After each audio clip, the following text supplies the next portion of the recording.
So keyword types.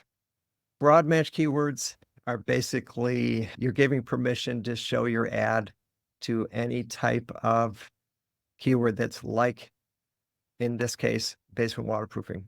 These are like super common, like they're rookie mistakes for like the in-house AdWords person.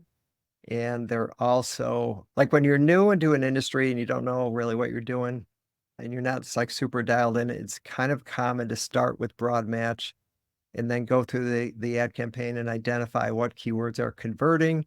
And then once you have that group, then you start like categorizing and saying, okay, wow, like I'm noticing conversions on 12 words. Okay, out of these 12, I think I could form like 3 groups.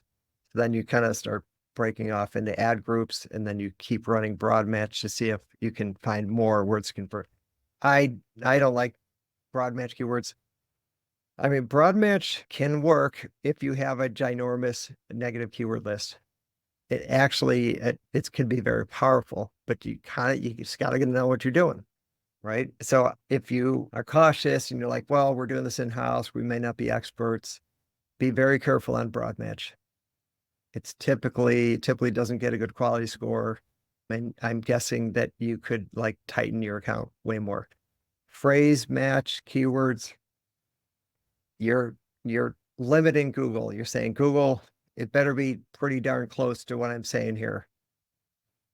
The phrase match can be really good and it's tighter. And then you have your exact match keywords where you're basically saying, hey, Google, do not show my ad unless someone types this in exactly the way that I have. There used to be something called modified broad match. That doesn't exist anymore. These are the 3 main keyword types. And then keep in mind the negative keyword list that I talked about.